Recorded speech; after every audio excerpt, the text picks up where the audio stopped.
आदाब नमस्कार। आप देख रहे हैं लाइव इन महाराष्ट्र। आइए हम आपको ले चलते भिवंडी शहर के गुंदोवली गांव के दयानंद चोरगे कांग्रेस ग्रामीण अध्यक्ष कार्यालय पर आज दयानंद चोरगे द्वारा कांग्रेस पार्टी में पक्ष प्रवेश का कार्यक्रम आयोजित किया गया। आज इस कार्यालय में जिसमें अंबरनाथ शहर के भारतीय जनता पार्टी के माजी अध्यक्ष कृष्णा झीपा रसाल पाटिल की पत्नी सौ करुणा रसाल पाटिल ने कांग्रेस पार्टी में पक्ष प्रवेश किया। करुणा रसाल पाटिल अंबरनाथ के नगर पालिका के माजी बांधकाम सभापति और साथ ही माजी नगर सेविका भी थी। वहीं उनके पुत्र भारतीय जनता पार्टी की युवा मोर्चा के अध्यक्ष रोहन रसाल पाटिल ने भी कांग्रेस पार्टी में पक्ष प्रवेश किया। अध्यक्ष नानाभाऊ पाटोले इनके निर्देश अनुसार जिला कांग्रेस कमेटी अंतर्गत अंबरनाथ शहर ब्लॉक कांग्रेस कमेटी के अध्यक्ष पद पर कृष्णा झीपा रसाल पाटिल का चयन किया गया। वहां पर उपस्थित कांग्रेस पार्टी में पक्ष प्रवेश की हुई सभी सम्मानित सभी कांग्रेस पार्टी का पक्ष प्रवेश पत्र और फूलों का गुलदस्ता देकर सत्कार और सम्मान किया गया। आगे देखिए क्या कहा हमारे प्रसार माध्यम से दयानंद चोरगे साहब ने। देखिए कैमरामैन रेहान के साथ मुश्ताक हाशमी की एक विशेष रिपोर्ट। आपके आसपास के क्षेत्र के सभी समाचारों को अपने मोबाइल पर देखने के लिए हमारे चैनल लाइव इन महाराष्ट्र को लाइक और सब्सक्राइब करें।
अंबरनाथ शहर भारतीय जनता पार्टीचे माजी अध्यक्ष सन्माननीय कृष्णा रसाल पाटील यांनी मागच्या 2 दिवसापूर्वी पक्षप्रवेश केला होता काँग्रेस पक्षामध्ये आणि आज या कार्यालयामध्ये त्यांच्या पत्नी सौ करुणा रसाल पाटील यांनी सुद्धा काँग्रेस पक्षामध्ये प्रवेश केलेला आहे।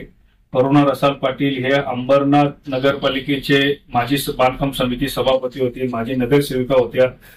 त्याचबरोबर भारतीय जनता युवा मोर्चाचे माजी अध्यक्ष रोहन रसाल पाटील यांनी सुद्धा काँग्रेस पक्षामध्ये आज जाहीर प्रवेश केलेला आहे। काल सन्माननीय महाराष्ट्र प्रदेश काँग्रेस कमिटीचे सन्माननीय प्रदेश अध्यक्ष आदरणीय नानाभाऊ पटोले यांच्या मान्यतेने आज अंबरनाथ शहर ब्लॉक काँग्रेस कमिटीचे अध्यक्षपदी कृष्णा रसाल पाटील यांची निवड करण्यात आली आहे।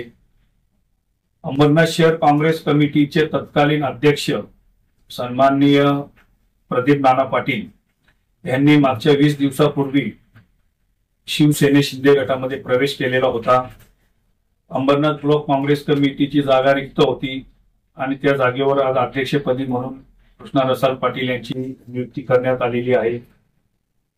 मी ही माहिती सन्माननीय प्रदेश अध्यक्ष साहेब नाना पटोले साहेब यांना 10 दिवसापूर्वी दिली होती की अंबरनाथ शहरामध्ये शहर अध्यक्ष नसल्याने त्या आपल्याला ती जागा काही करून भरावी लागेल आणि त्याची माहिती मी कृष्णा रसाल पाटील यांची दिली आणि सन्माननीय प्रदेश अध्यक्ष साहेबांनी तिथे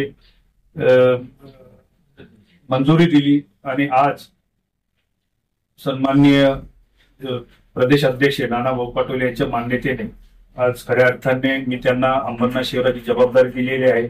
मला विश्वास आहे येणाऱ्या जी लोकसभा आहे त्या लोकसभेमध्ये इंडिया गटाला त्याचा फायदा होईल आणि येणाऱ्या विधानसभेमध्ये सुद्धा त्यांचा खूप फायदा होईल.